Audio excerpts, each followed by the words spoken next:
Ano naman masasabi mo ngayong Black Friday sale, Daddy? Ang dami mong binili, siraulo ka. Grocery yan, uy.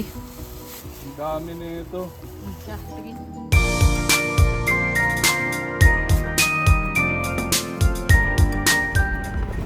Hi guys! So nagbabalik na naman ang inyong vlogger's friend Kit Rory, and for today's video, today is November 29, 2024, and Happy Black Friday! Wala mo talaga sa na-celebrate na. Wala kaming video kahapon, Thanksgiving yesterday, Thursday.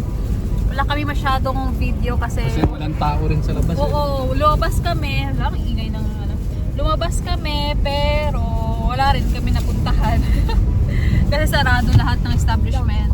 Nag-McDo nga lang actually kami. Nag-drive-thru lang kami sa McDo tapos kumain lang kami sa rally. Sa sasakyan lang, ganun. Hindi pa namin masyadong na-feel yung Thanksgiving dito kasi yun, first Thanksgiving namin. So wala rin kaming bisita, di rin kami nakapaghanda. Kasi wala rin kaming nabili dahil from duty kami nung day before, day before ng Thanksgiving day, nakala namin may open na Costco or what nung kahapon. So wala, sarado lahat, as in holiday talaga dito yesterday. So ngayon open naman na sila. May pinuntahan lang kami, may mga sinilip-silip, ganyan. So ngayon galing kami ng Walmart, i-haul natin, no? Gulong-buko ko. I-haul natin yung pinamili namin, guys. Kung ano ba. Sayang lang, hindi ko nasama yung sa video yung kung magkano yung mga appliances na ganyan. Pero ang mura lang niya kanina, nasa 100. Magkano yung 55 inch? 180. No, 179. Oo, as in mura lang. Tapos meron pa doon na isang TV nasa $94, ganyan. Tapos malaki na rin siya. Siguro kapag mga ganun yung mga hilig nyo, yung mga appliances, medyo mga kamura-mura sa Black Friday sale. Pero sa kasi sa grocery kasi medyo same price pa rin naman, guys. So halika, samahan nyo kami sa aming sa aming Black Friday sale haul, guys, na mga grocery lang naman. So yun, pauwi na kami sa bahay na lang tayo mag-haul. Magulo ng hair ko.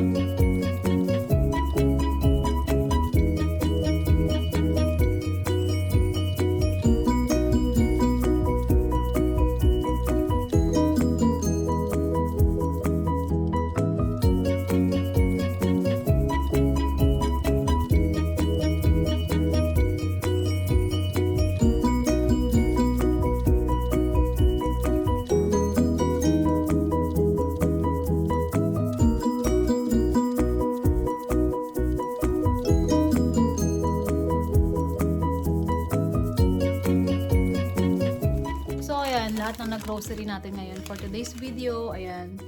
Actually, hindi naman talaga nakasale yung mga groceries ngayong Black Friday sale. Parang more on mga appliances, mga laruan, ganyan yung mga nakasale kanina doon sa Walmart. So, ang sa grocery, parang same price pa rin naman siya.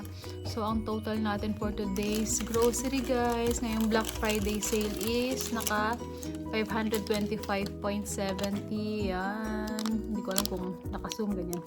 So, naka 525.70 tayo. Ayun, i-haul natin yung ating groceries. So, ito unang-una, yung bread na binili namin. Merong mas mura doon, kaya lang sa expiration kasi kami tumitingin lagi. So, ayan, December 10 pa naman yung expiration nito. So, bumili kami nitong honey wheat. Then, itong eggs, ito, 60 large white eggs. First time namin bumili ng ganito karami, 60. Magastos kami sa eggs, guys. So, sabi ni Daddy, yung 18 pieces lang sana yung bibili namin. Kaya sabi ko, itong 60 pieces na kasi mas maganda, mas marami na para hindi na kami pa bili-bili. Kasi feeling ko hindi na kami bibili next week. So, ito na talaga yon. So, ayan, 60 great value yung tatak niya, 60 pieces na eggs. Then, ang aming favorite na jasmine rice kasi paubos na yung rice na naman namin. Laging ganito yung binibili namin. Ito yung favorite namin kasi malambot siya na rice.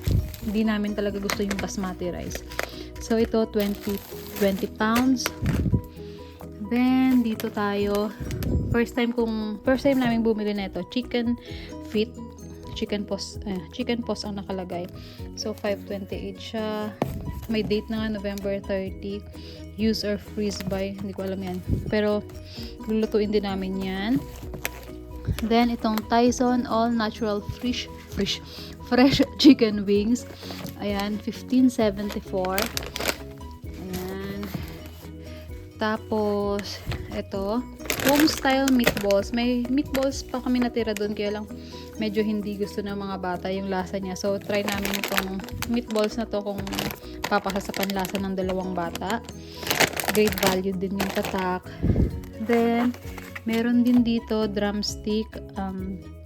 Tyson din. Favorite namin yung Tyson. Even sa mga tawag din chicken, basta mga favorite namin yung Tyson na brand sa mga chickens. So ito, 4 na peraso lang to actually na drumstick. So $4.20 siya. Then punta tayo dito. Ito, Johnsonville na breakfast sausage. Yan, hindi pa namin to natatry. Try namin kung magugustuhan din siya ng mga kids. Then ito, breaded fillet.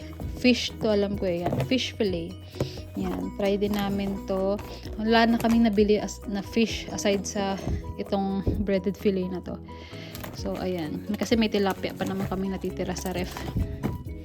Then, itong ground pork. Smithfield naman yung tatak niya. Ayan.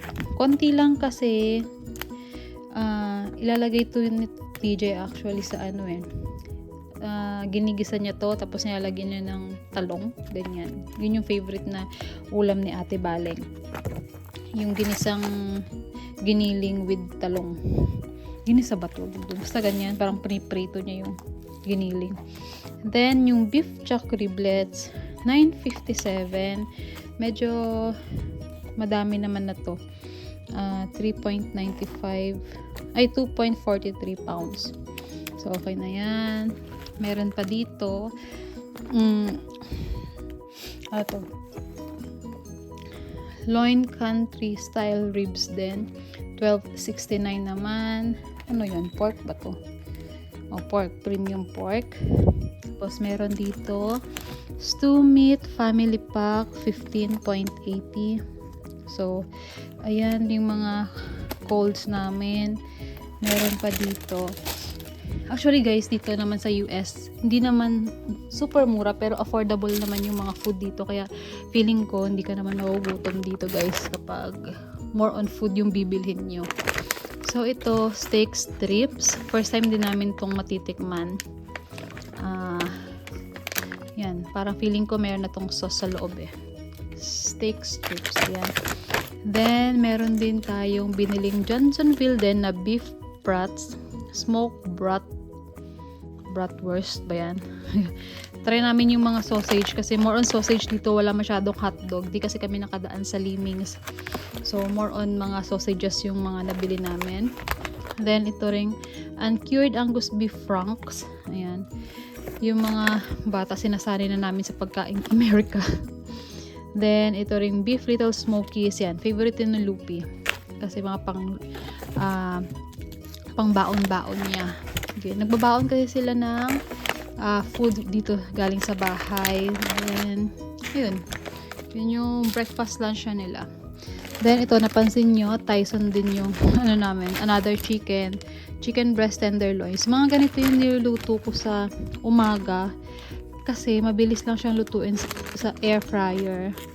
Kasi may na rin siya, May instructions na rin.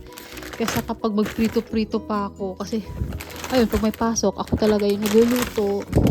Then, baka malita ako kapag nagprito-prito pa ako. Then, another country fried steaks from Tyson din siya. 13 grams lang to. Ilang grams ba to? 644 grams pala. Yan, mga baon-baon ng bata. Then, meron din tayo dito ang Salisbury steak, guys. Dalawang pack ang binili natin. Salisbury steak, para kasing na-miss ko yung Salisbury steak ng Wendy's ba yun? Alam ko, Wendy's yung may Salisbury steak eh. Yung mura lang na meal nila. So, ayan, napabili ako niyan. Titikman ko kung masarap. Then, sa mga gulay natin, ito lang nabili ko sa Walmart kanina na gulay. Ano ba tawag dito? Onion spring onion. Ganyan. Tsaka kamatis. Naghahanap ako ng talong, walang talong kanina sa Walmart. So, yan, kamatis tsaka ito lang, dahon ng sibuyas pa tawag dyan. Tapos, ewan ko, dahon ng ano ba to? Basta ganyan, dahon. Tsaka, itong grapes ni Lupi. Gusto rin daw niya to. Color green daw kasi. So, ayan, binili namin siya ng grapes. Then, sa mga juice naman, ito, try namin to kung magugustuhan ni Lupi. Apple and Eve na apple juice. Then, itong tropical punch para sa amin ni Daddy. Ito, meron ditong Nesquik, guys. Baon-baon din ni Ate Baleng tsaka ni Lupi sa school. Hindi kami nakabili ngayon ng Pediasure. So, itong Nesquik muna ang binili namin. Then, meron din pala ditong mozzarella sticks from Farm Rich. Yung nakalaan, yung binili ko, yung Shakey's na mozzarella sticks. Ito, favorite ni Lupi to. Yung mga, sabi niya may glue daw yung, yung food niya. Kasi 'di ba yung cheese, parang kapag pinaghiwalay mo siyang ganyan, parang glue daw. So, yan. Gusto niya itong kainin. Then, sa mga creamer naman, guys, bumili kami na itong caramel macchiato from Starbucks. Nagko-coffee na kami ngayon ni Daddy. Kahit hindi naman kami nagko-coffee before. So, ayan, creamer namin, Starbucks. Meron pa kami natitirang Dunkin sa ref. So, ito muna, tsaka ito. I-try din namin tong Cinnabon na creamer. Kasi maganda yung picture niya. Kaya binili ko. Baka masarap din siya. Ayan. Then, itong cold foam creamer from International Delight. Ayan. Wala lang. Para may design, kunyari yung coffee, kahit hindi naman ako marunong mag-design kaya meron. Then, ito, syempre, ang spam natin na kapag wala ng oras, ito na lang yung niluluto ko. Dalawang regular, dalawang less sodium. Then, ito kay Lupi na good to grow. Tatry din daw niya yan. Then, itong Hans tomato sauce. Gusto kong mag menudo si Daddy. Sabi ko, magluto siya ng menudo. So, ito, sana parang Del Monte rin sana to. So, ayan, bumili tayo ng Hans tomato sauce, tsaka Hans na tomato paste. Social dito ha, hindi sila naka-sachet. Matagal na kami naghanap ng tomato sauce actually. Inahanap namin yung nasa sachet, diba? Sachet lang sa Philippines. Dito pala is naka-delata siya, guys. Then, sa mga chips chicheria natin, bumili ako na itong Ruffles kasi wala na kami masyadong chicheria na malaki, party size. So, ayan, isang Ruffles. Then, ito, Animal Crackers Original, 12 bags na, para hindi naman puro chicheria yung mga bata. Then, meron din tayo dito, Doritos na 10 bags, yung mga small packs lang siya. Meron ditong 30 packs na Oreo, mini, and mini chips ahoy. Tsaka, itong 10 bags na Cheetos. Puro kay Lupi. Si Lupi ang kumuha niyan. Ayaw ni Ate Baleng nung chips ngayon. Ewan ko sa kanya bakit ayaw niya. Kaya, yun lang yung nabili natin sa mga chips. Then, dito, bumili tayo na itong K-Cup Pads na tea. Tatry ko kung okay ba. Kasi minsan, parang nauumay na rin ako mag-coffee. So, tea. Try natin yung itong tea na to. Then, itong Barilla ulit na tricolor rotini. Kasi nung last time, nagluto si Daddy ng pasta. Masarap naman siya, guys. So, ito, bumili ulit kami ng isa. Di naman kasi kami mahilig masyado magpasta. Kapag wala lang kayong maisip or maiba naman yung pagkain. So, ito, bumili kami niyan. Then, sa coffee na K-Cup Pads, try namin tong Folgers kasi dapat Starbucks yung kukunin namin kanina. Kaya lang, may natitira pa kasi kaming Starbucks doon. So, ito muna. Para maiba naman, matry namin lahat ng, ng coffee. Kung ano ba talaga yung masarap na coffee. So, ayan. Folgers naman ngayon yung binili namin. Then, meron din tayo ditong boba. May instruction na siya. Yan yung instructions niya kung paano gumawa ng milk tea. Sana magawa natin. Kasi matagal pa naman expiration nito. Kaya ba expiration nito? Ayan, 2026 pa. Kapag may time, yan, gawin natin to. Since may instruction kit naman siya. Then, itong Lance Toast Cheddar Cheese. Para may chips, may ano naman. May mga crackers na makain yung mga bata dito sa bahay. Then, itong Trident. Kay Ate Baling to. Mga candies, ganyan. Then, bumili na naman tayo ng dalawang plate. Corel din to. Dalawang plate kasi gusto ko nang palitan yung mga plates namin na plastic. So, paunti-unti, bumibili ako. Ito, dalawa lang. Then, another spoon and fork. Kasi, minsan, once a day na lang kami naghuhugas dito, guys. Kasi naka-dishwasher kami. So, mas gusto ko to kasi kapag hindi ganito yung pinggan, yung plastic yung gamit namin na mainstay. Parang hindi natatanggal yung mga yung mga manti-mantika kapag dinidishwasher. So, ito, try namin. Ito yung magandang ilagay sa dishwasher. Tanggal agad talaga yung mga manti-mantika. Then, ito, Crayola Bathtub Finger Paint Soap. Nakuha to ni Lupi kanina. Ayan, $1 lang. So, ayan, kumuha siya ng dalawa. Hati na siguro sila ni Ate Baling dito. Hindi ko alam kung paano pinapagana yan. Then, itong drawstring bags. Kailangan namin yan para sa mga basura namin. Ayan. Mura lang to eh. Parang nasa $3 lang yata yan. Then, meron dito. Bumili sa Ate Baling ng foundation brush para sa mga Legos niya. Yung brush daw niya. Ganyan. Then, itong Crayola markers para kay Lupi. Mahilig na kasi siya mag-drawing. So, naka-sale lang to kanina. Kaya, ayan. Bilan na lang natin yung bata. Then, syempre, Tide na naman. Always naman yung lagi tayo kapag nag-grocery. Lagi tayo may sabon. Kasi magastos kami sa sabon. Ang isang load namin sa washing, 4 na ganito. 4 na punong ganito yung nilalagay ko. So, hindi ko alam kung ilang cups. 1 cup, ganyan. So, 4 na ganito sa isang load. So, pero marami na yun, guys. Kaya ganun kagastos sa sabon. Then, meron tayo ditong Sharpie. Ang haba. Meron tayo ditong Sharpie. 2 na. Yung isa bibigay natin kay Courtney. Yung isa kay Ate Baling. Kasi lagi siyang naghihingi ng mga Sharpie, ganyan. Then, ito yung mga nakasale doon kanina. Yung Dove na may deodorant na yata to, tsaka meron pang para sa mga mukha, hindi ko alam, pang boys, tsaka ito na Old Spice naman na body wash tsaka deodorant. Yan, mga nakasale yan doon, kaya mga papadala lang iba dyan sa Philippines. Then itong Power Mop Wood, paubos na kasi yung ganito namin. Ginagamit namin to sa map namin kasi more on wood yung dito, yung sa kusina. So kapag imamap, ito yung parang sabon niya, ganyan. Then itong parang pad, ini-stick lang siya dun sa map namin. So yan, bumili na rin ako kasi parang 2 na lang natitira kung ganyan. Then, ito yung pampabango namin sa bahay. Ito yung tatak niya. Airwick yan.